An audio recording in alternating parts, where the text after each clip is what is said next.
نحمدہ و نصلی علی رسولہ الکریم۔ ایک ساتھی کا سوال ہے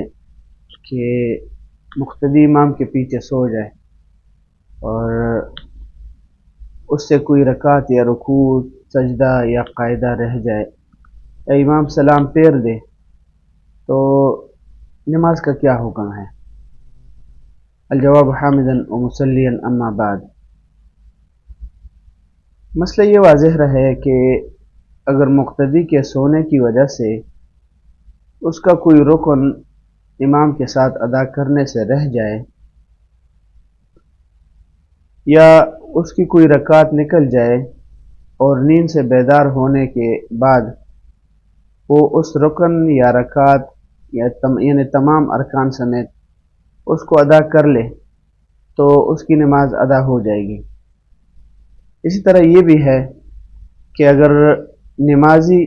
چاہے وہ امام ہو یا مقتدی ہو دوران نماز قیام رکوع یا سجدے کی حالت میں سو جائے تو اس سے اس کا وضو نہیں ٹوٹتا، جس سے اس کی نماز بھی فاسد نہیں ہوتی۔ البتہ اگر نمازی نے سجدہ عورتوں کی حیت پر زمین سے خوب چمٹ کر ادا کر دیا اور اس دوران سو گیا تو اس صورت میں استرخاء مفاصل کی وجہ سے یعنی اعضاء کے ڈھیلے ہونے کی وجہ سے اس کا وضو ٹوٹ جائے گا اور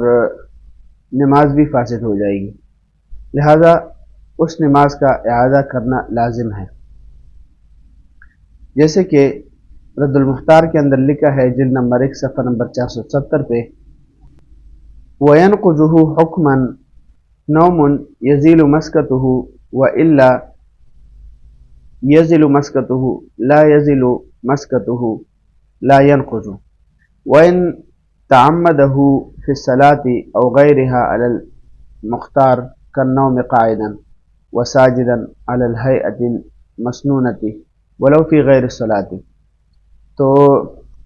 اس سے معلوم ہوتا ہے کہ اس صورت میں اس کی نماز فاسد ہو جائے گی اگر اس نے سجدے کے اندر عورتوں